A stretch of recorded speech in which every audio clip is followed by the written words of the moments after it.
queremos alabarte, adorarte y conocer más de ti, Señor. Gracias por lo que tú tienes para darnos hoy.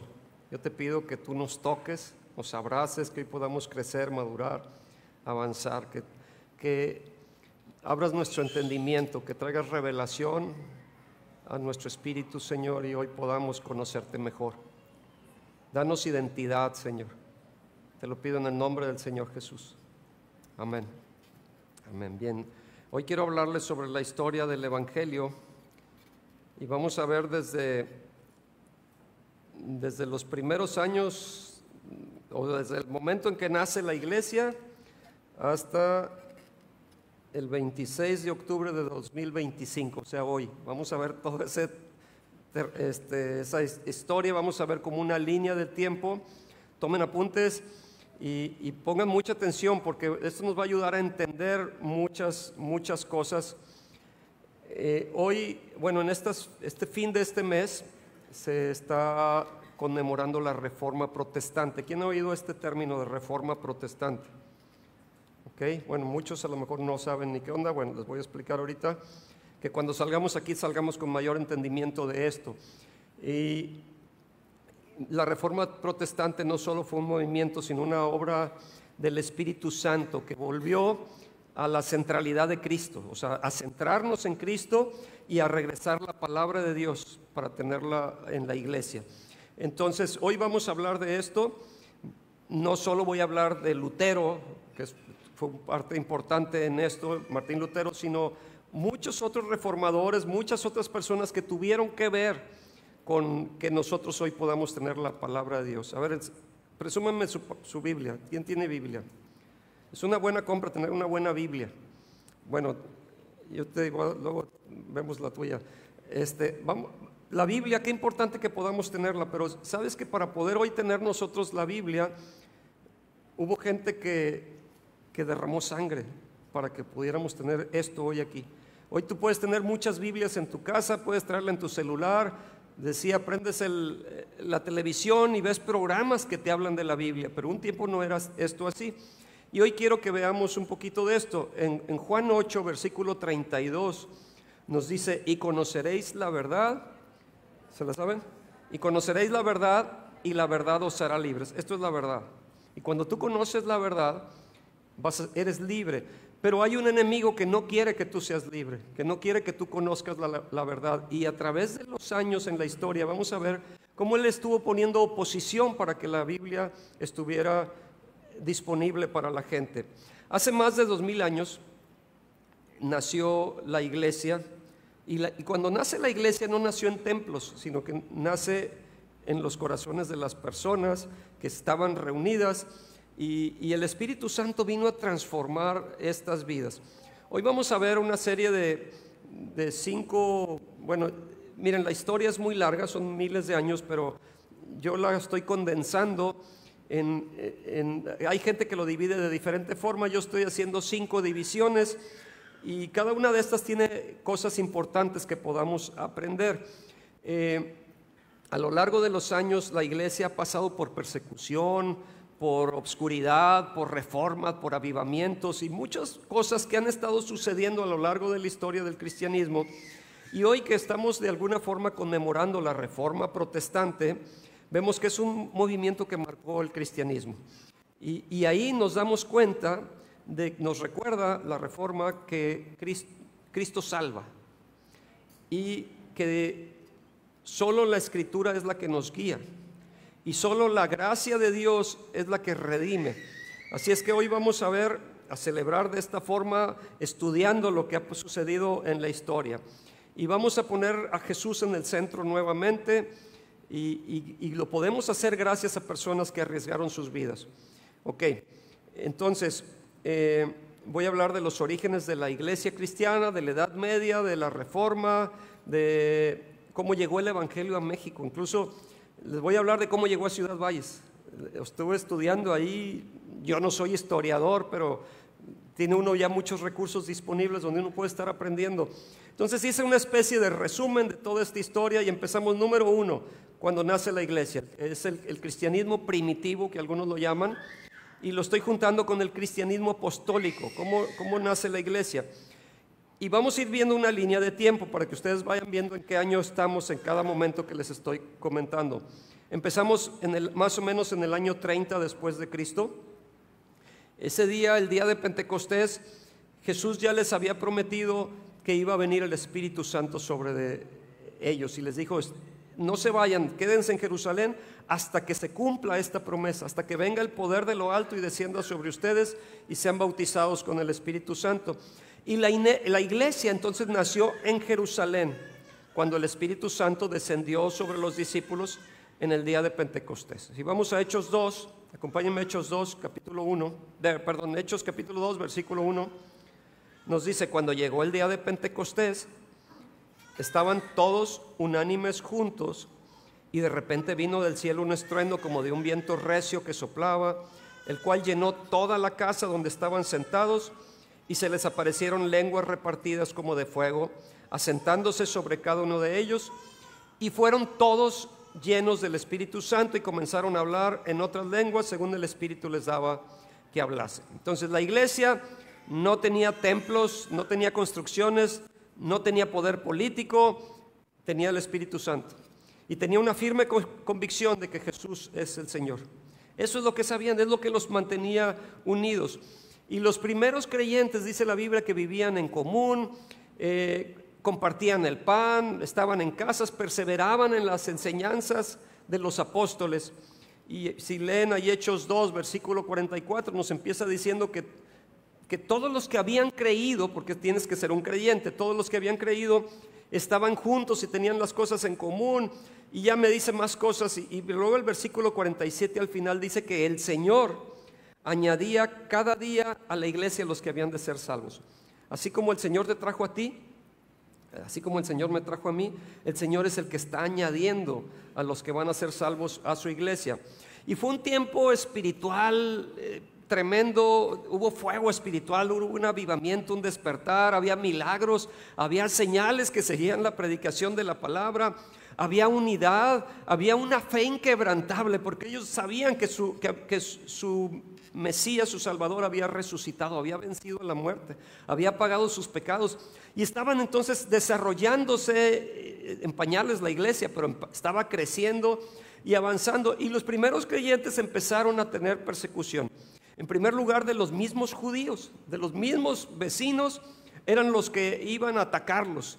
Pero más adelante vamos a encontrar que los judíos fueron perseguidos por el imperio romano. O sea, ya no nada más por sus mismos vecinos judíos, sino que el imperio romano empezó a perseguirlos.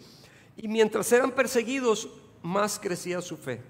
Y encontramos entonces, si vemos la promesa que les mencionaba, que está en Hechos 1:8, que Jesús les dijo: recibiréis poder, me lo pones por favor, pero recibiréis poder cuando haya venido sobre vosotros el Espíritu Santo. Y luego dice que y me seréis testigos, ¿en dónde? Jerusalén, Judea, Samaria y hasta lo último de la tierra. Ok, ¿sabes cuándo se cumplió Hechos 1:8? En Hechos 8:1. Y si vemos Hechos 8:1, ¿qué es lo que sucedió para que se cumpliera esto de que fueran testigos hasta lo último de la tierra?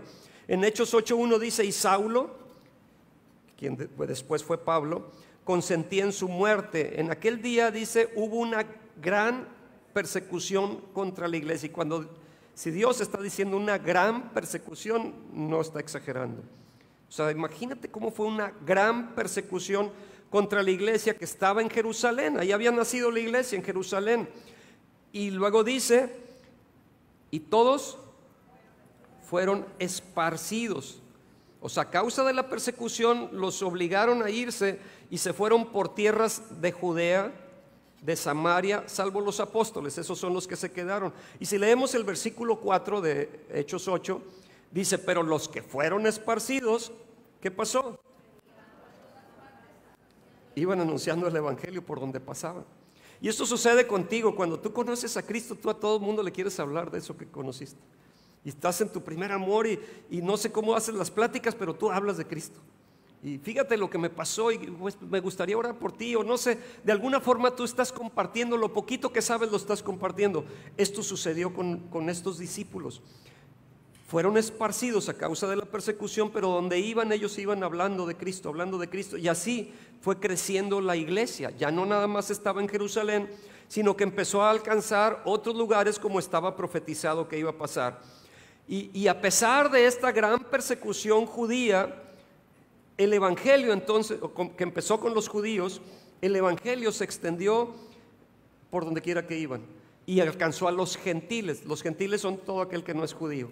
Entonces fue algo que ya no solo era de los judíos, sino que empezó a llegarlos a otros. Y hubo gente que participó en esto, como Pedro, como el mismo Pablo, que donde iban compartiendo lo que conocían ellos. Entonces la iglesia nace en medio del sufrimiento, pero era guiada por el Espíritu Santo. Ahora voy a hacer un paréntesis. ¿Qué es la iglesia? ¿Qué es la iglesia? Bueno, tiempo antes de que naciera la iglesia, Jesús ya les había hablado sobre la iglesia en Mateo 16, 18. Y este es un pasaje que hay mucha controversia porque malentienden lo que aquí está diciendo y se basan en algo que aquí dice y sacan de la nada algo que está muy claro, porque dice: yo también te digo, Jesús le dice, que le dijo tú eres Pedro, le está diciendo a Pedro, tú eres Pedro y sobre esta roca edificaré mi iglesia y las puertas del Hades no prevalecerán contra ella. ¿Por qué hay controversia aquí? Bueno, porque la palabra Pedro en el original en griego es la palabra Petros, que es muy parecida cuando dice: y a ti te digo Petros, o Pedro, sobre esta roca, es la palabra Petra.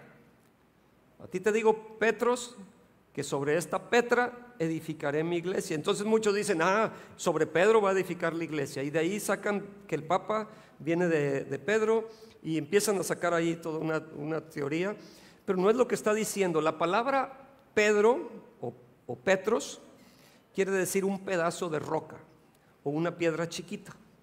Y como que Jesús utilizó un juego de palabras que se parecían, pero no está diciendo: y tú eres Pedro y sobre Pedro edificaré la iglesia. No está diciendo: tú eres Petra y sobre Petra, no, perdón, tú eres Petros y sobre Petros edificaré la iglesia. No. Está diciendo: tú eres Petros y sobre Petra. Petra quiere decir una peña, una roca. Mientras que Pedro es una piedrita, o sea, está diciendo: tú eres una piedrita, pero sobre esta gran roca voy a edificar mi iglesia. ¿Cuál es esa gran roca? Si vemos el contexto, lo que estaban hablando ahí es que Pedro había confesado quién era Jesús. Él había entendido, había tenido una revelación de que Jesús era el Hijo de Dios, que Jesús es el Mesías. Él entendía esto. Los otros discípulos lo entendieron hasta después. Pero entonces, de alguna forma estaba diciendo Jesús: tú eres Pedro, pero sobre esa revelación que tuviste, yo voy a edificar mi iglesia. Y ahí surge la palabra iglesia, que es eclesia. ¿Se entiende esto? Miren, les voy a poner más bases. Tú eres una piedrita y sobre esta gran roca, sobre esta peña, es decir, sobre esta verdad, yo voy a edificar mi iglesia. Mismo Pedro, por su propio testimonio, no se veía a él como la roca. Ahorita tengo más tiempo. En la mañana estaba más limitado de tiempo, pero ahorita sí me aguantan. Sí, para que quede bien claro. Pedro, por su propio testimonio, no se veía como la roca en la que sería edificada de la iglesia. Él mismo escribió que nosotros, los creyentes, somos rocas vivientes, pero Jesús es la piedra del ángulo. Entonces no hay que confundir una cosa con otra. De alguna forma estaba diciendo Pedro: tú eres el primer creyente, tú eres la piedrita, pero yo voy a edificar mi iglesia sobre esta roca. O sea, como que algo más grande, muchas rocas. Primera de Pedro 2:4, palabras de Pedro. Primera de Pedro 2:4, acercándoos a él, hablando de Jesús, piedra viva, desechada ciertamente por los hombres, mas para Dios escogida y preciosa. Vosotros también, como piedras vivas, sed edificados como casa espiritual y sacerdocio santo, para ofrecer sacrificios espirituales aceptables a Dios por medio de Jesucristo. Edificaré mi iglesia. Y este es el primer uso de la palabra iglesia en el Nuevo Testamento, o de la Biblia en todo caso. Esta palabra eclesia, antes del comienzo de que empezara la iglesia en Hechos capítulo 2, Jesús ya estaba hablando de esto. Y esto nos demuestra que Jesús estaba anticipando y profetizando lo que vendría. Entonces, la palabra eclesia quiere decir grupo, o quiere decir grupo llamado, o quiere decir asamblea. Entonces Jesús está diciendo, sobre esta iglesia, sobre este grupo de llamados, sobre esta asamblea yo voy a edificar. Yo voy a edificar, y las puertas del Hades no van a prevalecer contra ella. Pero Jesús recalca algunas cosas. Dice, mi iglesia. ¿De quién es la iglesia? Sobre esta roca edificaré mi iglesia, lo está diciendo Jesús. La iglesia es de Jesús. La iglesia es de Jesús, de nadie más que de Jesús. La iglesia le pertenece a Él. Y en su conjunto dice, yo voy a edificar, y la palabra edificar es construir. Entonces yo voy a edificar sobre este fundamento firme del testimonio que tú diste de que Jesús es el Hijo de Dios. Sobre ese firme fundamento yo voy a edificar esta asamblea de muchas piedritas. Yo los voy a juntar y van a hacer esta gran roca, la iglesia, un edificio. Pero dice, es mi iglesia, es de Jesús. Pero Él la va a edificar como una fortaleza. Estas piedras que se van juntando es una fortaleza, porque dice, las puertas del Hades no prevalecerán contra ella. Entonces, bueno, ahora, qué importante es tener las Escrituras. En ese tiempo, ellos no tenían una Biblia como tú tienes. Es más, no conocían el Nuevo Testamento, no existía el Nuevo Testamento. Ellos conocían el Pentateuco, conocían el Antiguo Testamento, vamos a decir, libros del Antiguo Testamento, lo que habían dicho los profetas. Pero entonces, ¿qué pasaba? Que empezaron a escribir cartas para las diferentes iglesias que se fueron fundando. Y de pronto Pablo escribe una carta a Corintios, a los de Corinto. Y luego dice, les voy a mandar otra segunda carta. Y luego Pedro dijo, pues yo también voy a mandar la mía. Y manda su primera carta y su segunda carta. Y va a mandarle a los de a los colosenses hay que mandarse, y a los de Éfeso hay que mandarles. Y se empiezan a formar estas cartas que se empiezan a compartir y a transmitir en las diferentes iglesias. Y esas iglesias entonces los escribas las copiaban. Y Corintios, que tenía su primera carta, a lo mejor, oye, te voy a compartir esta carta a mis amigos que están allá en Éfeso, se las voy a mandar. Y entonces empezó a circular las Escrituras. Llegó un momento en que recopilaron todas esas cartas y así se fue formando lo que es el Nuevo Testamento hoy. Pero ellos no lo tenían. Ellos lo único que conocían, porque hay unos dicen, entonces ya el Antiguo Testamento no vale. ¿Sabes lo que conocían ellos? El Antiguo Testamento. Y las cartas que escribieron fue bajo ese conocimiento del Antiguo Testamento. Por eso sí es importante el Antiguo Testamento y sí es importante el Nuevo Testamento, porque viene, todo cuadra. Y toda la Biblia, desde Génesis hasta Apocalipsis, todo apunta hacia Cristo. Totalmente, todo está apuntado hacia Cristo. Vemos sombras, figuras, tipologías de Cristo, de Jesús. Todo nos guía hacia el Señor Jesucristo. Bueno, vamos entonces a ver. Vamos al número 2, por favor, para avanzarle. La iglesia imperial y medieval. ¿Qué sucede en este periodo? Bueno, antes de pasar a la siguiente imagen, aguántame tantito, Marta, por favor. Ellos están les hago un resumencito y luego vamos a ver de uno por uno esos. De perseguidos, que estaba haciendo la iglesia, ¿se acuerdan que fueron esparcidos? De perseguidos pasan a ser poderosos, los superpoderosos, ¿no? De ser perseguidos. Durante 3 siglos, o sea, 300 años, los cristianos fueron martirizados. O sea, esta persecución del evento, de este evento cristiano, no, pásame la que sigue, porfa, todavía hay una más, esta. En el capítulo 1 pasaron 300 años donde la iglesia fue perseguida, pero cuando llega a esta etapa que yo la junté, realmente son 2 etapas, la iglesia imperial, pero también encontramos la iglesia medieval. Durante 300 años antes de que llegara este momento fueron martirizados, pero cuando en el año 313, fíjense, empezamos en el año 30, nació la iglesia, ¿sí? Después de Cristo. Ahorita vamos en el año 313 después de Cristo. El emperador Constantino legaliza el cristianismo. Entonces imagínate, qué padre, pues ya es legal el cristianismo, y esto parecía una victoria, pero fue un gran problema porque la iglesia pronto se fue mezclando con el poder político, y eso no fue bueno.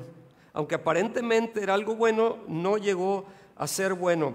Segunda de Timoteo 3:16 nos dice: toda escritura es inspirada por Dios y útil para enseñar, para redarguir, para corregir, para instruir en justicia, a fin de que el hombre de Dios sea perfecto, enteramente preparado para toda buena obra.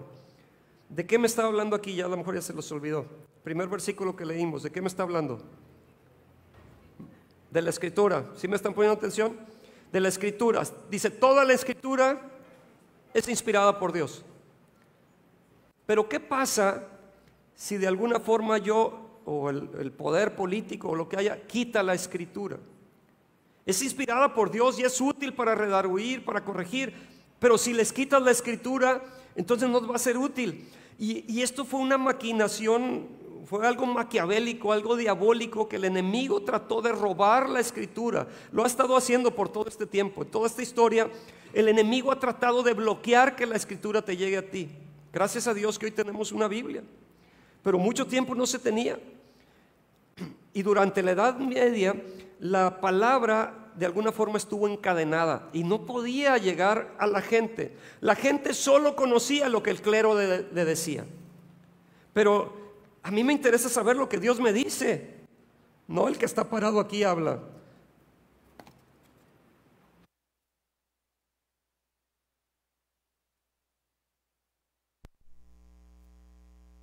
Perdón. La escritura es la que es importante, no lo que el clero diga, no lo que el sacerdote diga, no lo que el obispo diga. Lo que importa es lo que la palabra diga. Por eso cada que se te da un mensaje, tú chécalo con la palabra, ve que esté ahí, porque la palabra es la que tiene autoridad, no la palabra de una persona. Y durante la Edad Media la palabra fue encadenada. La gente solo conocía lo que el clero decía, pero siempre Dios mantuvo un remanente que defendía la palabra de Dios, que buscaba a Dios. Y en medio de toda esta persecución surgieron grupos como los apologistas. Los apologistas son aquellos que defendían la palabra ante los emperadores. Pero también surgieron otros grupos que causaban herejías, es decir, que intentaban distorsionar la verdad. Y siempre ha habido una lucha entre lo que dice la verdad y qué sería lo contrario a la verdad, la mentira. Entonces, pero a veces puedes decir una verdad con algo distorsionado y ya se convirtió en mentira. Por eso tenemos que mantener la palabra pura, incontaminada. No le metas filosofías, no le metas cosas.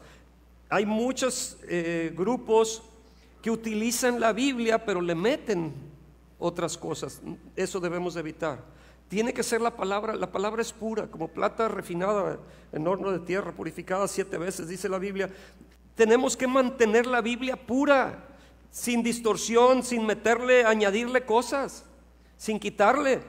Mantén la Biblia, defiende la Biblia, y muchos lo hacían, pero había gente que metía herejías y trataba de distorsionar la Biblia.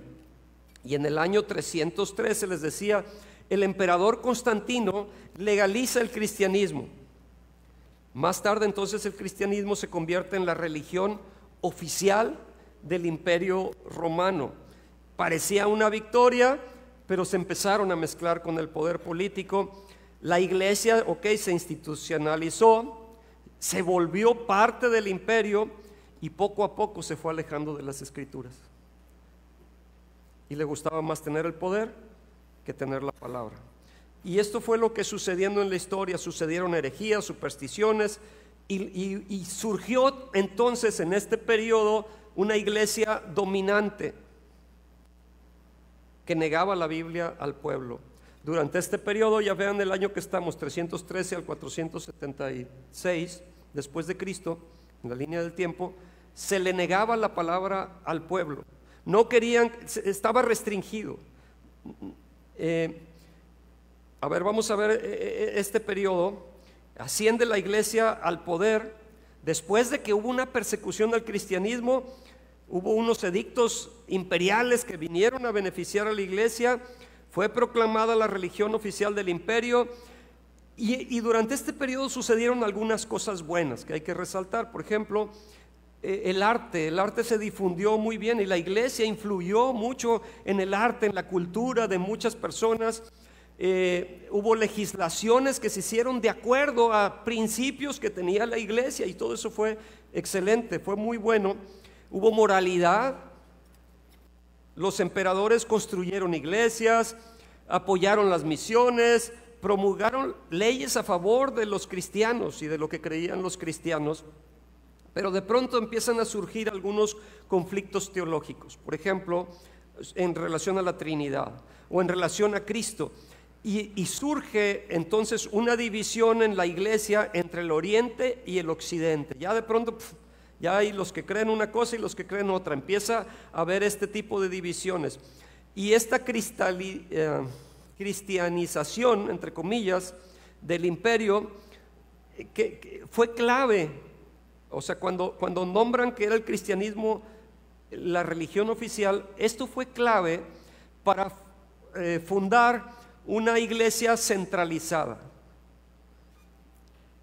Empezó a haber poder de la iglesia, y la iglesia empezó a tener control en las diferentes iglesias que estaban alrededor. Y cuando ponen a Constantinopla como capital del imperio y empezaron a promover el cristianismo, sentó las bases para una iglesia centralizada. Y esto me lleva entonces al inciso B, a esta otra época que es la iglesia medieval. Pero vean ahora en qué años estamos aquí. Estamos del 476 hasta el 1492, más de 1000 años sucedieron. O sea, este es un periodo súper amplio. ¿Qué sucede? Imagínate en 1000 años. Todo lo que empieza a suceder cuando la iglesia estaba ya con poder. Bueno, empieza tras la caída del imperio romano. La iglesia se convierte en la institución más importante de Europa, y de alguna forma, o sea, ya había caído el imperio romano. Era fuertísimo el imperio romano, pero tiene una caída.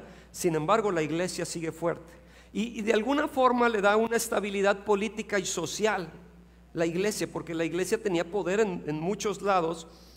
Entonces viene una expansión y una consolidación. El cristianismo se expande por toda Europa, pero entonces el poder del papado se va en aumento. Surge entonces unas situaciones en el año 1054 viene una gran cisma que divide a la iglesia, y se divide la iglesia católica con la iglesia ortodoxa. Pero en forma paralela surge el Islam, empieza a cobrar mucho poder, empieza a avanzar el Islam en el norte de África y en España, de tal forma que representó un gran desafío para el cristianismo. Y la iglesia católica entonces empieza con las cruzadas, y tenía su ejército para, ¿qué eran las cruzadas? Bueno, iban a defender Tierra Santa, iban a defender la tierra de Israel, y surgen entonces estas cruzadas que eran impulsadas por la iglesia católica y impulsadas por el Papa entre los siglos XI y el siglo XIII. O sea, por mucho tiempo, y hasta la fecha vemos que se están peleando la Tierra Santa, que sigue habiendo conflictos ahí en Israel, que ya se metió Trump y que ya, o sea, tanta cosa que está sucediendo hasta la fecha. Pero en ese momento la Iglesia Católica impulsa las cruzadas para ir a defender y a recuperar la Tierra Santa que estaba en manos musulmanas.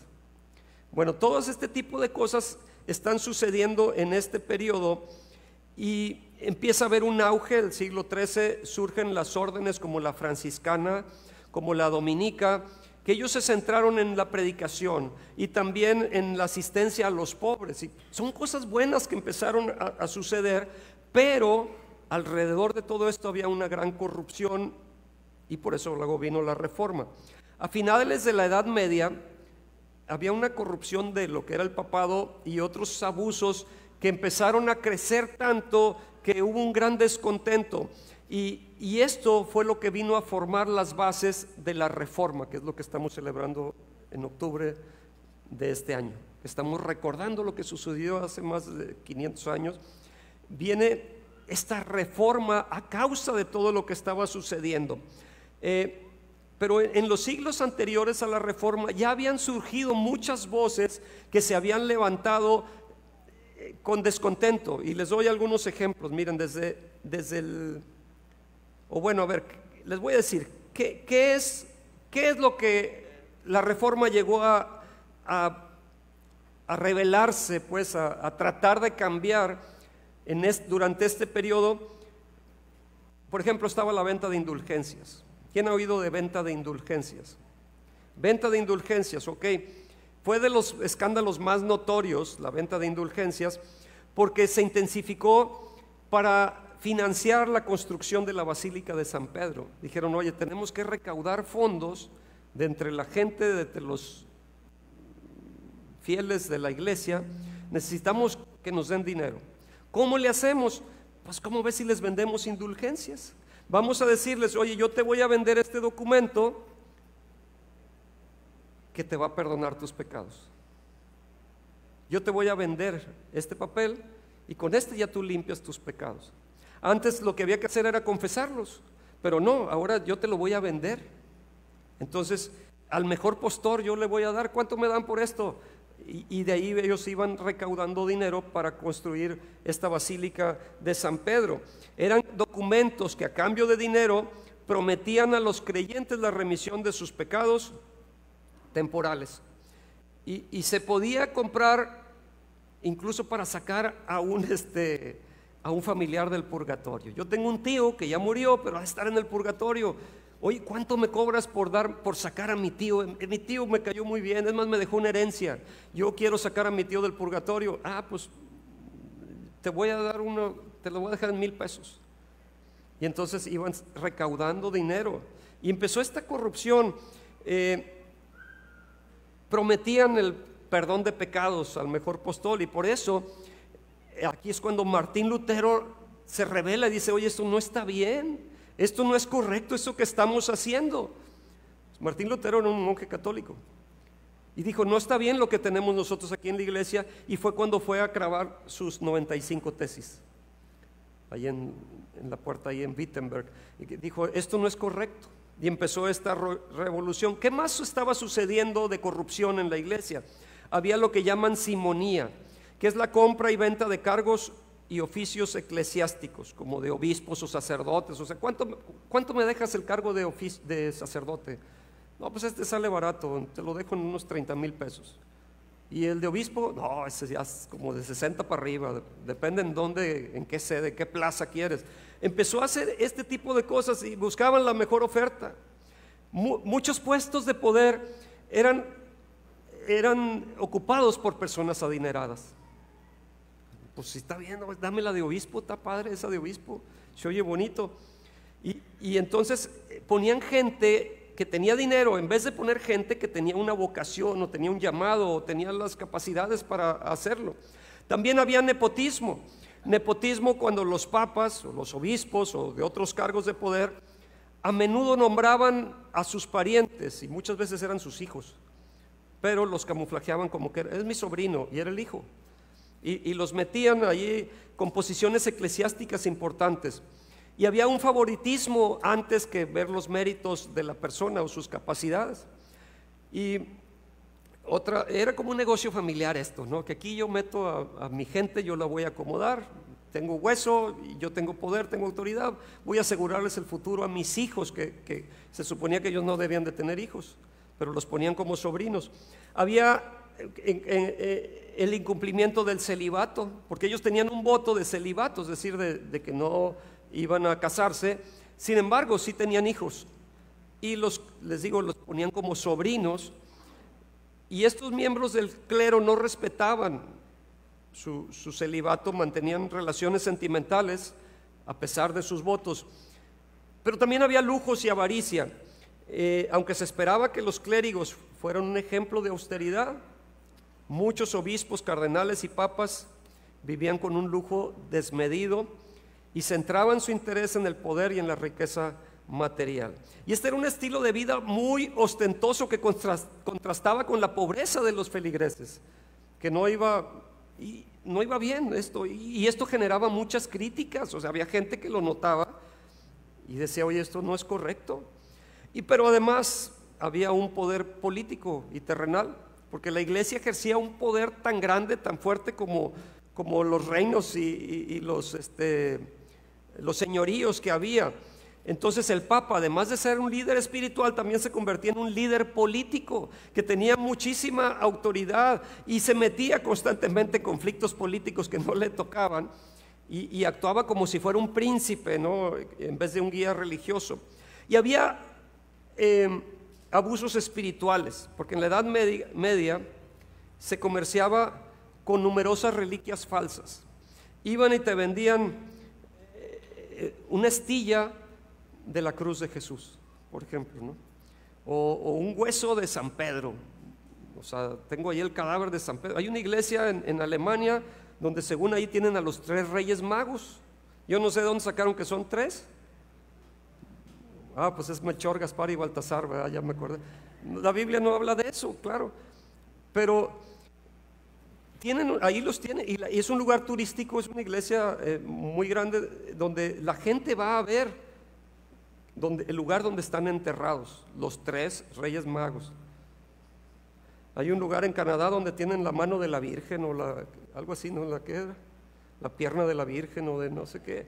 O sea, pero iban y te vendían, oye, te vendo una uña, no sé, de San Patricio. ¿Y quién es San Patricio? Pues no sé, pero se oye bonito. O sea, y hacían estas ventas de reliquias, huesos santos, ¿no? Y obtenían beneficios económicos. Y luego había supersticiones y ritos paganos que la iglesia fue adoptando y los permitía.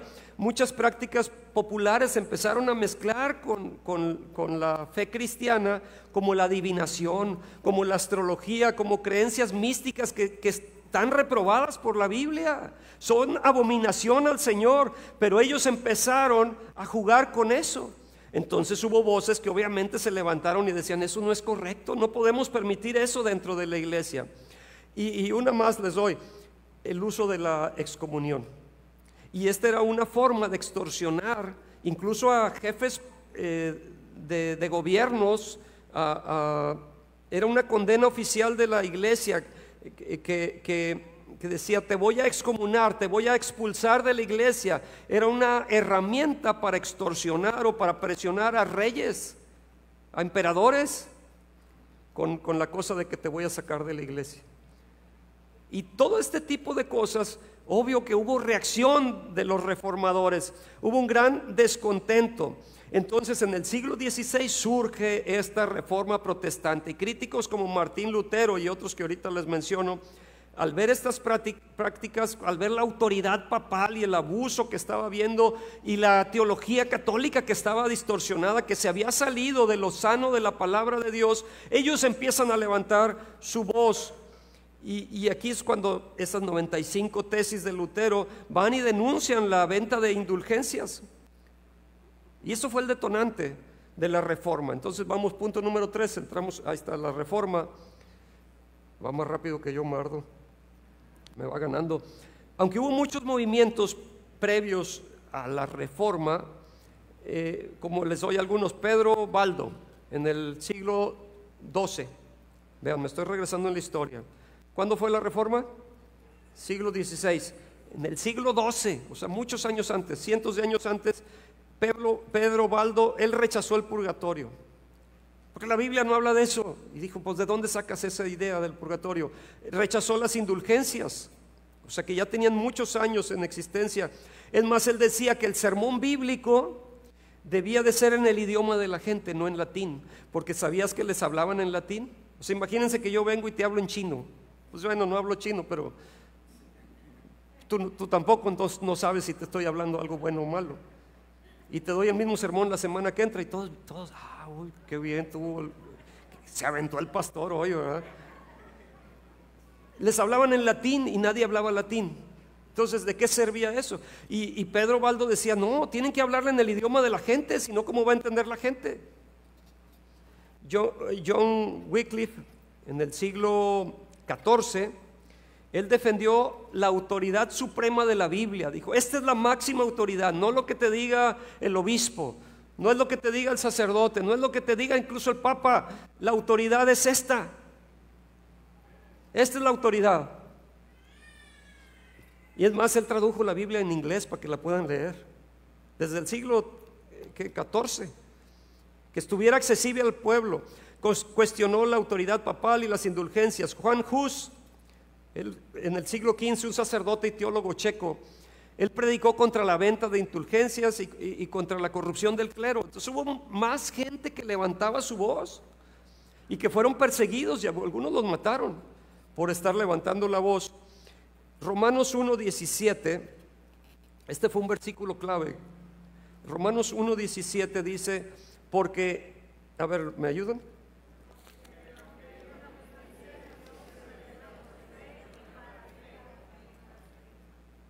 Pero todavía no la acabaron. A ver, voy junto con ustedes. Porque en el Evangelio la justicia de Dios se revela por fe y para fe.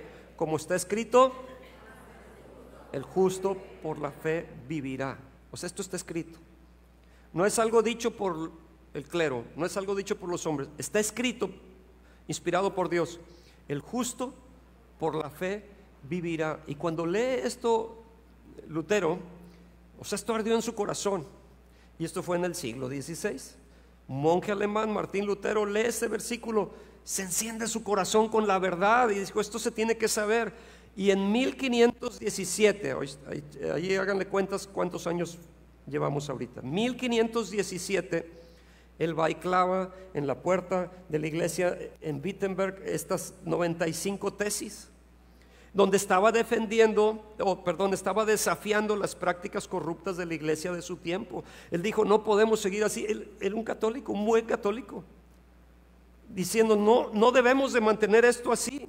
Y así comenzó la reforma protestante. Él le devuelve la autoridad a la Biblia y nos llevó a ver que la salvación solo es por fe en Cristo. No hay nadie más que te pueda salvar. No son las indulgencias, no son lo que pagues, no es el que tiene más dinero alcanza más, no. Aquí esto no importa si eres hombre, si eres mujer, si eres rico, si eres pobre, si eres niño, si eres grande, no importa. Si tú tienes fe en el Señor Jesucristo, tú eres salvo. Ahora, la reforma no fue un intento de dividir. O sea, él estaba dentro de la iglesia y él dijo, es que no está correcto esto que se está haciendo. Él protestó, fue una reforma protestante. Dijo, tenemos que reformar esto, tenemos que regresar a la verdad. Ya nos salimos del camino, vamos a retomar el rumbo. Pero claro que no lo dejaron. Y así como surge la reforma, también surgió una contrarreforma. Pero de esa reforma ahí surgen los 5 solas. ¿Sí han oído hablar de los 5 solas? ¿Quién sí? Bueno, ahorita al final los vamos a repasar. Y los que ya estaban en la mañana ya la oyeron también. Digo, no es algo secreto, ¿verdad? Pero es algo como que hicieron un compendio, un resumen de qué es lo que dice la palabra. Y ahorita al final lo vamos a repasar. Y luego de eso, después de la reforma empezaron a surgir avivamientos y un despertar. Hubo nuevas misiones, hubo nuevas traducciones de la Biblia, porque ya encontramos, por ejemplo, yo aquí tengo la Reina Valera, pero en mi casa tengo la Nueva Biblia de las Américas, y tengo la nueva traducción viviente, y tengo Dios habla hoy, y puedes tener muchas versiones, y tengo en inglés, y puedes tener muchas versiones de la Biblia, muchas traducciones a diferentes idiomas, gracias a lo que sucedió. Pero en ese tiempo no se podía, estaba confiscada la palabra, la tenían encadenada. Y entonces, qué bonito que ahora la Biblia está en el idioma del pueblo, y el pueblo puede ir y ver si lo que me están diciendo si es cierto o no. Y muchos murieron por ella, por la palabra que antes había estado encadenada o de alguna forma obstruida, pero no fue encadenada, finalmente llegó a nosotros. Ahora, 77 años, más o menos en 1440, 77 años antes de la Reforma, Gutenberg inventa la imprenta. Y ese invento de la imprenta fue algo de Dios, porque todos los tiempos estaba coordinado. Se empezaba a traducir la Biblia, pero para traducirla había que estarla escribiendo. Pero en ese momento eso permitió, cuando ya como 77 años ya había imprenta y ya había desarrollado, pues pudo haber la impresión masiva de Biblias. Es más, el primer proyecto grande de Gutenberg, históricamente lo ven, o sea, qué gran invento la imprenta. El primer proyecto grande de Gutenberg, ¿saben cuál fue? La Biblia. La Biblia. Entonces, gracias a todos esos hombres que Dios levantó, esto fue ahí en Alemania, ahí fue la Reforma Protestante también en Alemania. Entonces, ¿cómo llega a nosotros la Biblia ahora? Antes de la imprenta, ¿qué pasaba? Bueno, ¿se acuerdan que les dije que tenían que escribir cartas y mandarlas? Bueno, había los escribas tenían que copiar en sus pergaminos ahí, porque esto fue otra cosa importante, que llegó el papel, porque no había el papel como ya después se tuvo en la imprenta, pero tenían que escribir, y en cada escritura se podían equivocar. O sea, ¿qué tan fiel es el escriba? ¿Qué tan confiable se podrá equivocar? Cuando me registraron a mí que nací, yo soy Héctor de Luna Espinosa con S, pero ahí me apuntaron con Z. Entonces, cuando queríamos sacar pasaporte, resulta que mi esposa no estaba casada conmigo, estaba casado con uno con Z, con S, y yo era con Z. O sea, como que salió, tuve que hacer una enmienda. Estamos felizmente casados ahorita, gracias a Dios. Tenemos 28 años. Pero surgen esas cosas por un error en el libro cuando se escribió. Tuvieron que poner una enmienda que para esto yo tuve que llevar muchos documentos. Se abrió un juicio que se llevó tiempo, costó dinero.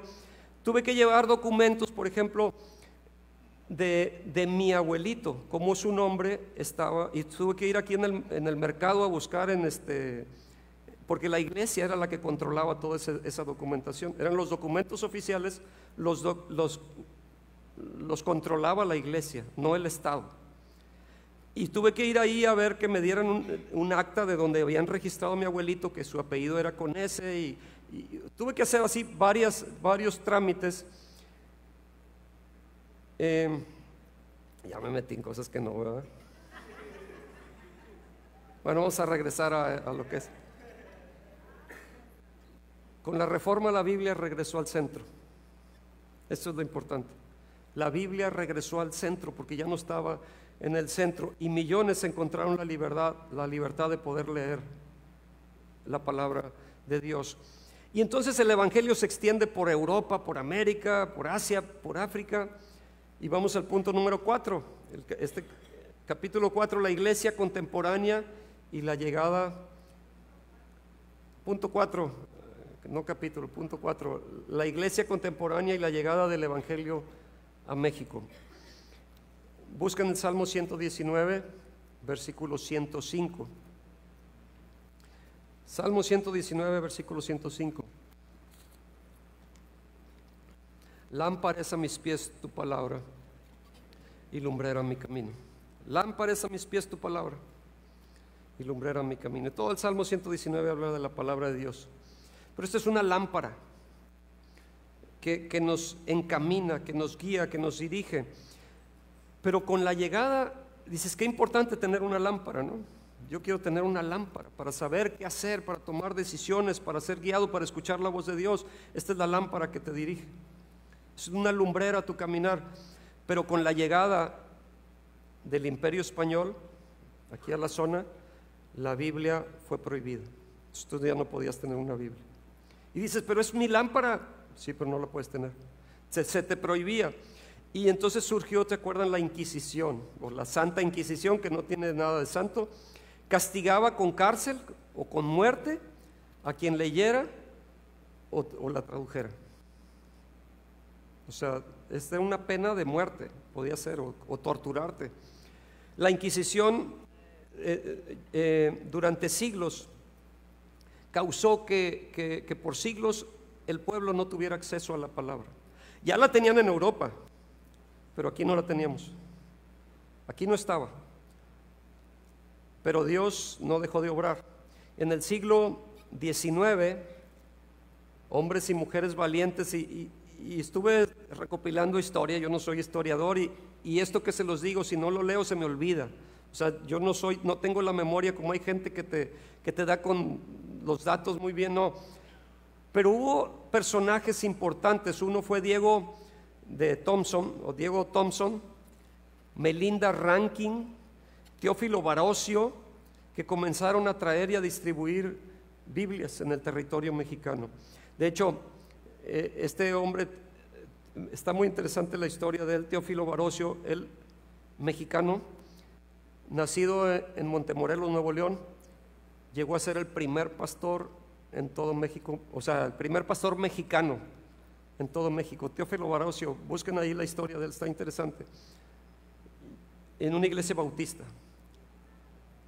Y es más, un tiempo estuvo en San Luis Potosí, estuvo como 3 años en San Luis Potosí, fue pastor de la primera iglesia, creo que estuvo bautista en México, en la Ciudad de México. Pero antes la primera iglesia que hubo en México pero él no fue el pastor, creo, fue en Monterrey, Nuevo León. Y así fue como fue llegando el evangelio a nosotros. Barocio estuvo un tiempo en San Luis Potosí, como 3 años, estuvo en Cuba también, lo mandaron a Cuba. Fue alguien que murió muy joven, pero en muy poquito tiempo Dios lo usó haciendo muchas cosas. Pero miren, en la Constitución de 1857, empezamos en el año 30 después de Cristo, ya estoy en 1857, surgen las leyes de reforma. Y estas leyes de reforma vinieron a revolucionar porque dieron la libertad de culto. Es decir, ya puede haber iglesias. Fíjense, 1857. En 1864, ¿cuántos años van? De 1857 a 1857 surge la primera iglesia, una iglesia bautista, hace 160 años. O sea, no es hace mucho realmente. Hace 160 años la primera iglesia en todo el territorio mexicano fue una iglesia bautista en Monterrey, Nuevo León. Una iglesia evangélica que surgió de la reforma protestante. La primera, porque no estaba permitido.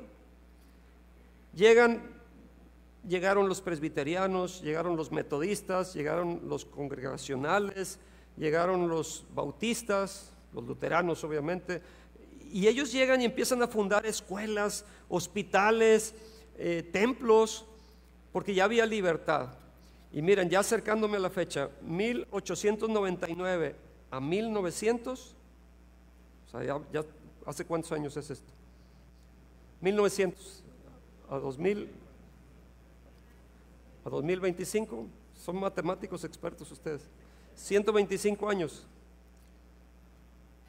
Llega a la Huasteca Potosina, a Ciudad Valles, la Iglesia Presbiteriana del Divino Redentor. Hace 125 años, ¿se acuerdan? Acaban de celebrar, han estado celebrando ahí. Por ahí van las fechas, a lo mejor me estoy equivocando por algunos años, pero más o menos hace 125 años llegó aquí a la zona. Y ahora, mucho antes de que llegaran las iglesias, obviamente había misiones. O sea, no llegas y pones el día 1, pones la iglesia. No, estuviste compartiendo, estuviste trayendo la palabra, estuviste orando, estuviste evangelizando, hasta que se junta un grupo y dice, oye, pues vamos a constituirnos como iglesia. Y entonces se forma la iglesia. Y ¿saben qué? Sin Biblia no hay iglesia. Antes de la reforma, de las leyes de reforma, no era permitido más que solo clandestinamente tener una Biblia. No se podía. O sea, eras un hereje si tenías una Biblia en tu casa. Si sabían que estabas leyendo, y la Inquisición te caía y aguas. Y hay historias muy tristes sobre eso. Pero ya se permitía, ya hay libertad de culto, ya puedes tener una Biblia, empieza el despertar, empieza a correr la palabra de Dios, empieza a llegar a diferentes hogares, gente se empieza a convertir, gente empieza a conocer la verdad, gente empieza a ser libre. Claro que hubo persecución, no fue tan facilito. Si vemos las iglesias más antiguas de México, del territorio mexicano, o están en el norte o están en el sur, pero no en el centro, porque en el centro ahí estaba todavía la persecución más fuerte. Imagínate, pues estuvieron 300 años o no sé cuánto antes, 400 años, o sea, el imperio español aquí oprimiendo y imponiendo sus cosas. Entonces estaba ya, había un cacicazgo tan fuerte que te corrían de un pueblo si tú eras uno de estos que creían, de estos del camino. Pero por eso cada misionero que trajo una Biblia fue como un sembrador de luz en tierra seca. Y aquí en la Huasteca, si tú vas a la Huasteca, está lleno de iglesias, gracias a Dios. Quiere decir que hubo gente que hizo su tarea bien. Tiene muchos años, iglesias que ya tienen mucho tiempo que han estado allí, porque el evangelio llegó, a lo mejor hasta antes que vayas. Entonces, bueno, México vivió siglos bajo la influencia del imperio español y de la Inquisición. La Biblia estaba prohibida. Poseerla era considerado un crimen. O sea, ya eres un delincuente por tener esto. Pero Dios levantó hombres y mujeres que arriesgaron su vida y trajeron la palabra a nuestra nación.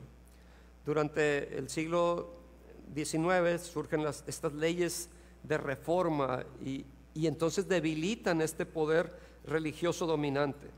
No sé si platiqué esto en ya me estoy haciendo bolas si lo dije en la pasada o en esta, pero les dije lo que estaba escrito ahí en el Zócalo. Fue en la pasada, ok, ya me estoy haciendo bolas. Me está volviendo loco las letras, dijo. Entre historias que estuve ahí escuchando, en el Zócalo de la Ciudad de México había no sé si era como un monumento o algo, pero había algo que estaba escrito que decía, aquí murieron muchos en la hoguera, o algo así. O sea, palabras más, palabras menos. Cuando llega el presidente Fox, que presidente o expresidente Fox, declarado católico, hasta juró con un estandarte, ¿se acuerdan de la Virgen? Pero él mandó quitar eso, como que dijo, oye, esto no nos conviene, nos hace mala fama. Pero ahí estaba y lo quitaron. Pero era algo que estaba en el Zócalo de la Ciudad de México. Pero bueno, gracias a Dios por personajes como este Diego Thompson, que trajo Biblias, que fundó escuelas. Había una mujer, Melinda Rankin. ¿Qué pasaba en la frontera? Si vemos más o menos los tiempos, hubo un tiempo que Texas era México. Y antes de la reforma, o sea, era tierra también, como que fue tierra de nadie, aun cuando ya llegó a ser parte de Estados Unidos.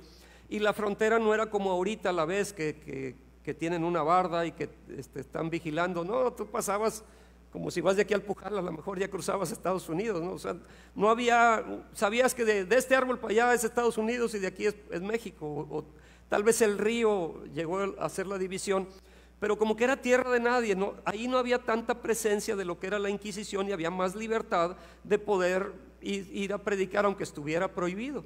Por eso es que la primera iglesia de México surge ahí en el estado de Nuevo León, en el norte de México, en Monterrey. Este pastor Teófilo Barocio era de una familia que le gustaba leer libros y llegaron unos misioneros, les venden allí o les regalan, no sé, les venden unos libros y entre esos conocen el Evangelio. Y hay una historia ahí interesante de eso. Isaías 40, versículo 8, nos dice: sécase la hierba, marchítase la flor, mas la palabra de Dios nuestro permanece para siempre. El cielo y la tierra pasarán, pero mis palabras no pasarán, dice el Señor. Y podemos entonces dar gracias a Dios que ya la tenemos, la palabra. Hemos ganado mucho terreno, pero si la tengo guardada en la casa, no me sirve de nada.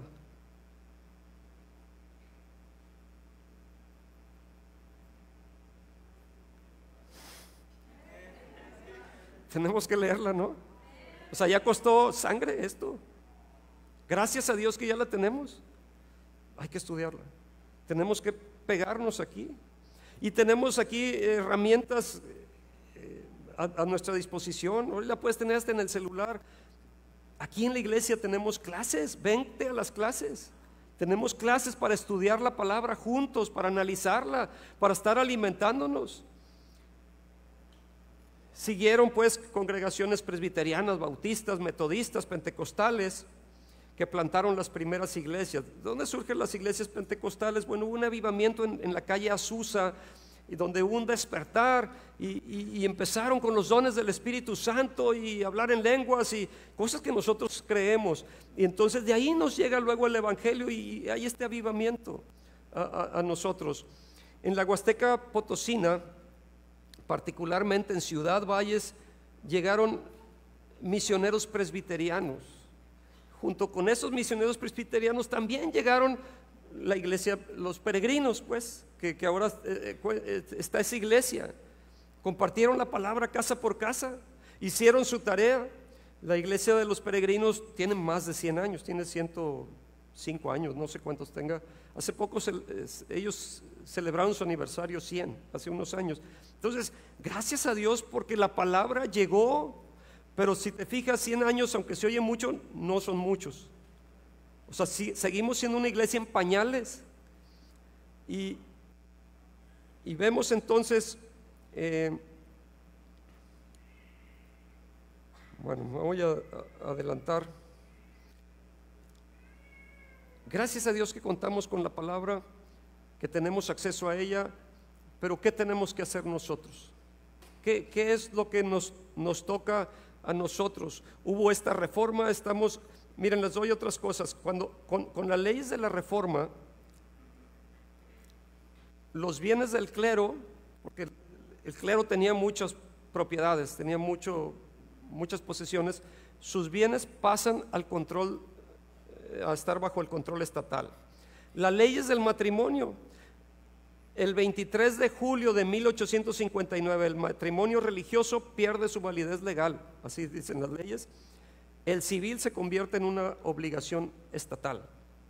Por eso yo cuando oficio una boda, yo primero le digo: vete a casar por el civil y luego ya vienes y ya vemos.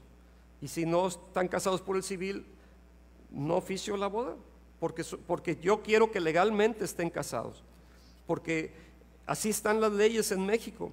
La ley orgánica del registro civil, los nacimientos, las difunciones, las defunciones y otros registros pasan de la iglesia al Estado. Yo les digo que para enmendar mi acta de nacimiento, yo no lo hice en el registro civil, tuve que llevar papeles que tenían archivados en la iglesia.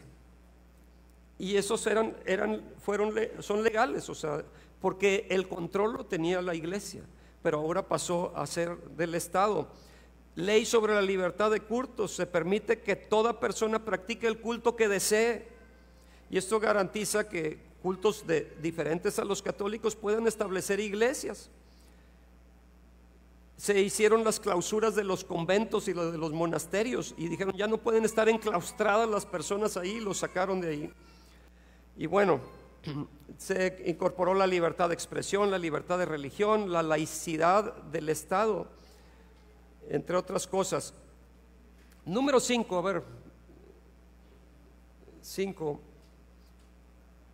la reforma y nosotros hoy. O sea, ¿qué me afecta a mí? ¿Qué me beneficia? Bueno, ya di muchas cosas. Leímos que toda la escritura es inspirada por Dios, y útil para enseñar, para redarguir, para corregir, para instruir en justicia, a fin de que el hombre de Dios sea eternamente preparado, sea perfecto, eternamente preparado para toda buena obra. Ok, hoy disfrutamos de una libertad religiosa. Hoy tenemos Biblias en cada hogar. Podemos predicar abiertamente, prácticamente. Cada letra, cada página de esta Biblia costó sangre, sudor y lágrimas, como dice ahí la canción, ¿no? Hay una canción. Pero es gente que amó a Cristo y que estuvo dispuesta a pagar el precio. Y gracias al sacrificio de ellos nosotros la tenemos. Pero la Reforma Protestante no fue solo un evento del pasado. Es una llamada permanente a nosotros para volver a Cristo, para volver a su palabra, para entender lo que es su gracia.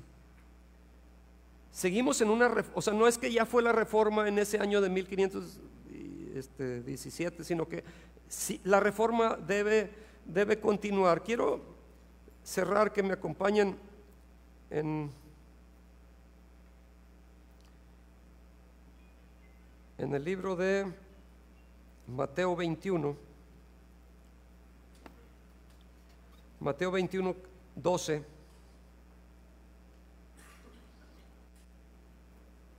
Con esto cierro, y como les digo que dijo un pastor allá ahora que estuvimos en el Congreso, cuando el pastor dice ya voy a terminar, no significa nada.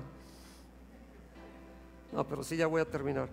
En Mateo 21, versículo 12, dice que entró Jesús en el templo de Dios y echó fuera todos los que vendían y compraban en el templo, y volcó las mesas de los cambistas y las sillas de los que vendían palomas, y les dijo: escrito está. ¿Qué está escrito? Escrito está: mi casa, casa de oración será llamada, mas vosotros la habéis hecho cueva de ladrones. Entra Jesús entonces en el templo y se encuentra con un sistema sacerdotal corrupto, totalmente corrupto. ¿Qué es lo que sucedía aquí? Tenían que ir a ofrecer allí en Jerusalén, en el templo, los sacrificios. Entonces la gente que venía desde lejos, una opción era que se trajera su animalito, su cordero, pues tenía que venirlo cargando y ofrecerlo en sacrificio, que se derramara la sangre. Otros que venían de muy lejos, dices: ay, es que se me hace muy pesado llevarme el cordero de aquí hasta allá, mejor voy y lo compro ahí venden. Ok, tenía esa opción. Sin embargo, pues si estabas necesitado, dice: pues yo me voy a esforzar y yo me lo voy a llevar cargado.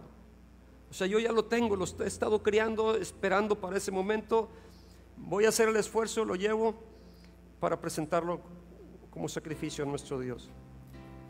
Pero cuando llegaban, resulta que estaban ahí unas mesas y ahí te vendían para sacrificar las palomas, los corderos. Y los que calificaban si tu cordero te iba a funcionar o no, porque si realmente cumplía con las condiciones de que tenía que ser sin mancha, que tenía que ser perfecto, decían: no, pues sabes que te lo vamos a confiscar, este no te va a servir. Y, oye, pero vengo cargando desde bien lejos con él. Sí, pero con este nos vamos a quedar nosotros, no te va a servir. Si quieres ofrecer tu sacrificio, pásale aquí, te vendemos uno que sí califica. Y seguramente ese cordero luego iba a estar ahí en venta. Pero entonces pasabas: quiero comprar un cordero, ¿cuánto cuesta? Y te daban un precio que ellos ponían, porque ellos criaban los corderos, ellos criaban los animales, tenían su crianza, porque era el negocio completo. Aquí se los vamos a vender a todos los que vengan, porque tenían que ir, de todos los alrededores tenían que ir a ofrecer su sacrificio. Y entonces te lo vendo en tanto. Híjole, es mucho, dame una rebajada, ¿no? O sea, no tanto. ¿Quieres o si no, vete? ¿Quieres ofrecer, quieres quedar bien con Dios? Tienes que comprarme a mí. Y entonces, bueno, ok. Pero ¿sabes qué? No aceptamos pesos, aquí tiene que ser con dólares. Pero pásale, aquí está la mesa de los cambistas, que también nosotros es otro negocito que tenemos aquí, te lo vamos a cambiar. ¿Ya cómo tienes el tipo de cambio? A lo que ellos querían. O sea que 2 veces te daban una revolcada ahí. Pero es cuando llega Jesús y entra y dice: ustedes, lo que debería llamarse casa de oración, lo han convertido en cueva de ladrones. Y llegó a voltear mesas ahí Jesús. Y Jesús expulsa a los vendedores, pero también a los compradores, porque aquí había una mafia ahí entre todos. O sea, si nadie les compraba, pues no vendían, pero te imponían la venta y el otro compraba, entonces todos estaban mal ahí, había una corrupción en todo esto.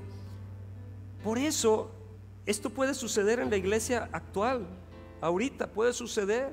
Tenemos que tener cuidado de tener la palabra en el centro, de que Jesús sea el centro y de no caer en toda esa corrupción y todas esas cosas que te empiezan a mover y a pantallar y te sales de lo correcto, como pasó en la historia de la iglesia y sigue pasando. Que Dios nos guarde de caer en situaciones de estas.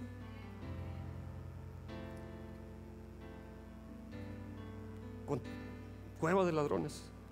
Tenemos que tener cuidado de que no seamos una cueva de ladrones. ¿Qué debemos de ser? ¿Qué dijo Jesús? Se los vuelvo a leer. Casa de oración. Debemos de ser casa de oración, no cueva de ladrones. Cuando surge la reforma, llegaron a un compendio. Vamos a hacer un resumen de qué es lo que la Escritura nos está hablando y que no tenemos que salirnos de eso. Y porque hay muchas iglesias distintas y denominaciones. Están los bautistas, los metodistas, los luteranos, hay muchas. Y dices, bueno, ¿y yo qué vengo siendo? O sea, me preguntan luego, ¿y nosotros qué somos? ¿Somos bautistas? No. ¿Somos metodistas? No. ¿Qué somos? Bueno, yo se los explico de esta forma. Para mí, y esto quiero que salgas con identidad, pues, ¿qué es lo que creemos? Y no es que una sea mejor que otra. La iglesia que crea que tiene la verdad absoluta, salte de ahí, porque es una secta, es un riesgo. ¿Qué venimos siendo? Bueno, somos una iglesia carismática, no porque somos buena onda, ¿verdad? No, porque creemos en los dones del Espíritu Santo. Nosotros venimos de la rama que surgió de este avivamiento en la calle Azusa, donde hubo este mover del Espíritu Santo y empezaron a hablar en lenguas. De ese que creemos en los milagros. Hay quienes no creen en los milagros en la actualidad. Hay los cesacionistas y los continuistas. Unos creen que dicen eso ya se acabó. Nosotros creemos que continúa, que sigue. Es lo que predicamos aquí. Y creemos en un Dios que sigue haciendo milagros, que no ha cambiado, que no hace acepción de personas. ¿Somos mejores que otros? No, de ninguna forma. Pero tenemos cosas en común. Yo ahorita en la actualidad soy presidente de una alianza de pastores aquí en Valles. Y he pertenecido ya por años. Ahorita soy como presidente, antes no lo era, y pertenecía ahí. Y nos respetamos entre los pastores. Tenemos eventos como el DEO, que lo hacemos unidos, y somos tan distintos. Por ejemplo, en otro lugar a lo mejor yo no podría estar vestido así, tendría que tener una corbata, o las mujeres tendrían que traer vestido tal vez largo. No sé si otras a lo mejor hasta velo usen, no sé. O sea, hay diferentes formas y nos respetamos. Hay diferentes formas de alabar, diferente música, diferentes instrumentos, tantas cosas que somos muy distintos, pero eso no nos afecta. Lo que queremos es tener estas 5 cosas. Me las pones, Mardo, por favor, porque esto fue el resumen de lo que la reforma protestante logró poner. Las 5 solas que les decía. Número 1, sola escritura. Número 2, sola fide. Número 2, sola gratia. Número 4, solus Christus. Y luego 5, soli Deo gloria. Que dices, pues me estás hablando en chino también, ¿no? Bueno, sola escritura. La Biblia es la autoridad suprema. Eso es lo que nos rige, la palabra de Dios. No le vamos a meter nada extra. Es la palabra de Dios. Esto es lo que nos regimos con lo que dice la palabra de Dios. Buscamos hacer lo más cercano a lo que aquí nos está diciendo. Buscamos revelación de Dios aquí, no de lo que un hombre me diga. Quiero obedecer las Escrituras. Número 2, sola fide, quiere decir solo la fe en Cristo para ser justificados. No hay otra forma. El justo por la fe vivirá, pero es la fe en el Señor Jesucristo. No es en el Papa, no es en el hombre, no es en el agua de Tlacote o no sé lo que se te ocurre. Es en Cristo. Jesús es el único que salva. No hay otro nombre dado a los hombres en que podamos ser salvos, solo en Jesucristo. Es el único que te puede salvar. Jesús es el camino, la verdad y la vida. Nadie va al Padre si no es por Él. No hay otra forma. No hay otra forma. Solo hay un camino. No es uno de los caminos. No, el camino es Jesús, punto. No hay otro. Si te pierdes de ese camino, te pierdes. No hay forma de regresar. Necesitas a Jesús en tu corazón. 3, sola gratia.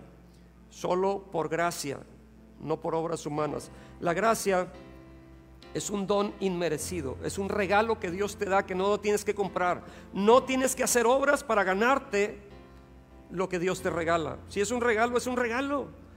Cuando te traen un regalo en tu cumpleaños, no le dices cuánto te debo por el regalo que me trajiste. Pues no, te lo estoy regalando, es un regalo. Bueno, la salvación es un regalo de Dios que se te da por gracia. No lo mereces, yo no lo merezco, pero Dios nos lo da. No es por obras, no tengo que hacer obras. Está bien hacer obras como agradecimiento por lo que ya me dieron, no para ganarme lo que me dan. ¿Se entiende esto? Las obras las hago porque yo quiero agradarte, Señor, porque ya me diste la salvación. No es para ganarme la salvación. Número 4, solus Christus. Solo Cristo es el mediador, no hay nadie. Él es el único salvador, no hay otro.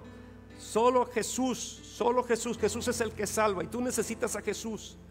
Tú necesitas recibir ese don de Dios, ese regalo de Dios. ¿Quién quiere decir yo quiero ser salvo? Ponte de pie conmigo y vamos a terminar orando ahorita.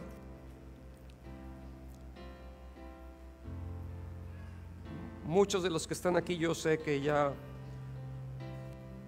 han invitado a Jesús a que sea su Salvador, pero hay quien no. Entonces, ¿cómo ven si entre todos oramos y acompañamos a los que lo hagan por primera vez?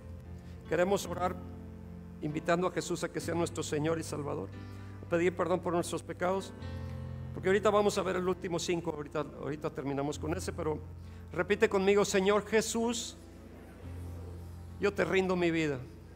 Di fuerte: Señor Jesús, yo te rindo mi vida. Me entrego a ti.